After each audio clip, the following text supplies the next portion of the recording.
Noong panahong pangarap pa lamang ang kalayaan, ginamit ng isang lalaki ang kanyang salita upang gisingin ang isang bansa. Sino nga ba si Jose Rizal?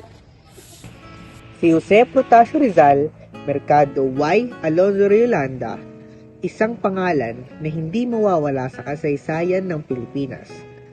Tinawag siyang pambansang bayani.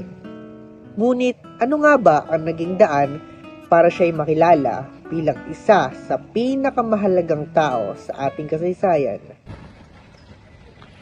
Kung nabubuhay si Jose Rizal ngayon sa gitna ng kolonyalismo o ng digital at globalisasyon, ano kaya ang kanyang paninindigan?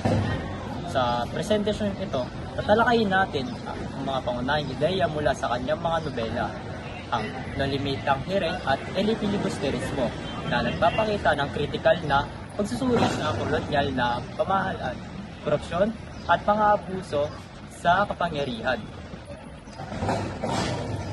Si Rizal ay isang reformista at pambansang bayani at lumaki sa ilalim ng kolonyalismong Espanyol, at ginamit niya ang kanyang panulat bilang tahimik na paraan ng paglaban para sa reforma at kalayaan.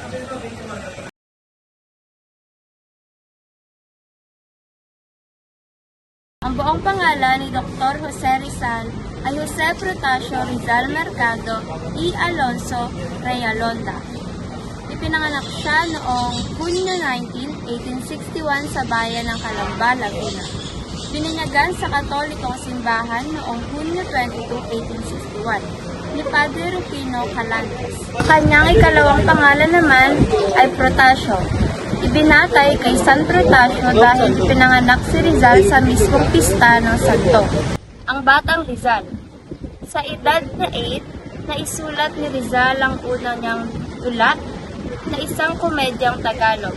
Sinasabing itinanghal sa pista ng Calamba.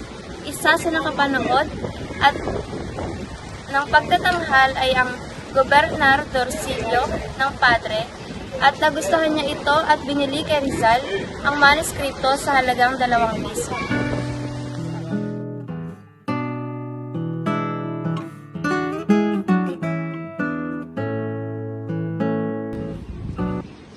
Noong nag-aaral siya sa ibang bansa, hindi niya nakalimutan ang sitwasyon ng Pilipinas. Nakita niya kung paano inabuso ng ilang praile at mga opisyal ng Kastila ang mga mamamayan. Maraming hindi nakapag-aral, ang mga magsasaka ay nawalan ng lupa at walang tamang hustisya. Kaya nagpasa siyang gamitin ang kanyang talino sa pagsusulat. Noong 1887, inilathala niya ang Nolimitang Hiring. Hindi lang ito basta nobela. Hindi siya isang salamin na kung ano talaga ang nangyari sa bansa noon. Pagkatapos noon, gumawa na siya ng pangalawang akda, ang El Filibusterismo. Hindi lang naman pagsusulat ito. At noong 1892, inatatag niya ang La Liga Filipina, isang samahan na layuning isulong ang mga reforma sa mapayapang paraan. Sa kabila ng lahat ng iyon, hindi siya sumuko.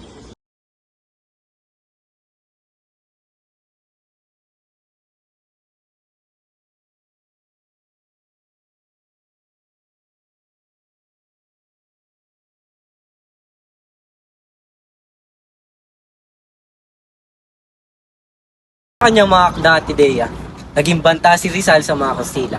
Noong December 30, 1896, siya ay binaril sa Bagong Bayan dahil sa akusasyong pag-imagsik. Sa kanyang mga huling sandali, isinulat niya ang tula niyang Mi Ultimo Adios, isang mensahe ng pag-ibig sa bayan at pag-asa para sa mga kinabukasan ng Pilipino. Bagamat nawala siya sa pisikal na mundo, mga kanyang ideya ay hindi nawala. Ang kanyang kamatayan ay naging inspirasyon sa mga Pilipino na ipaglaban ang tunay na kalayaan. Ang kalayaang pamana naging batayan, ating pagpakakilanlan bilang isang bansa, isang pamana ng pag-ibig sa bayan, pagpapahalaga sa edukasyon at paglaban para sa karunungan.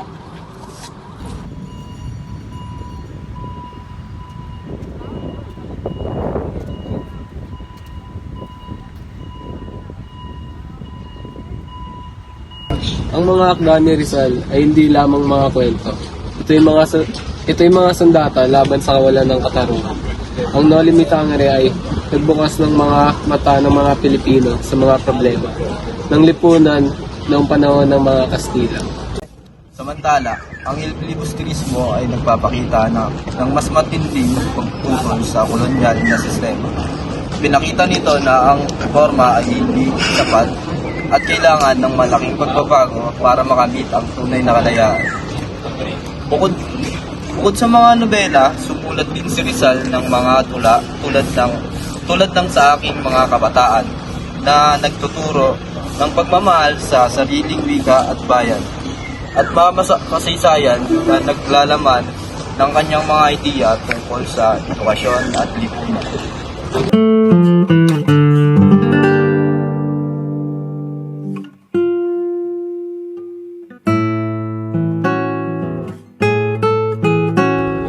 Di man direktang namuno si Rizal sa Himagsikang 1896, ngunit ang kanyang mga ideya ay naging batayan ng kilusan para sa kalayaan.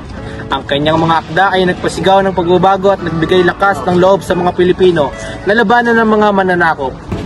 Isa rin siyang tagapagtatag ng La Liga Filipina, isang organisasyon na layuning isulong ang mga reforma sa loob ng kolonyal na sistema at palakasin ang pagkakaisa ng mga Pilipino. Bagamat hindi ito natuloy dahil sa kanyang pagkakakulong, ang mga kasapi nito ay naging bahagi ng himagsikang Pilipino.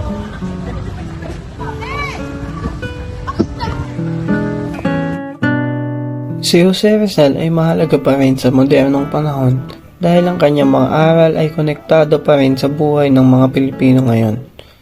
Issue ng edukasyon.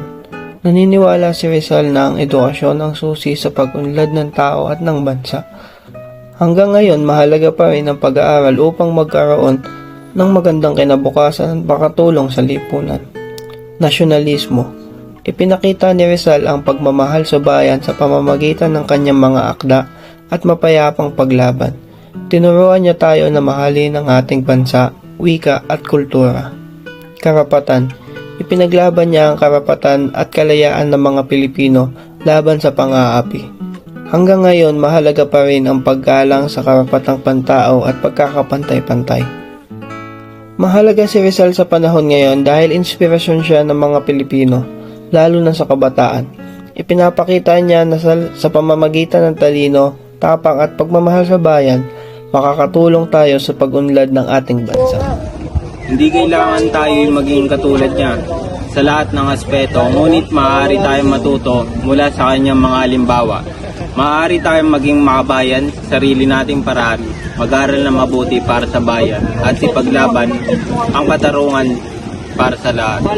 Ang pamana ni Rizal ay nasa ating mga kamay.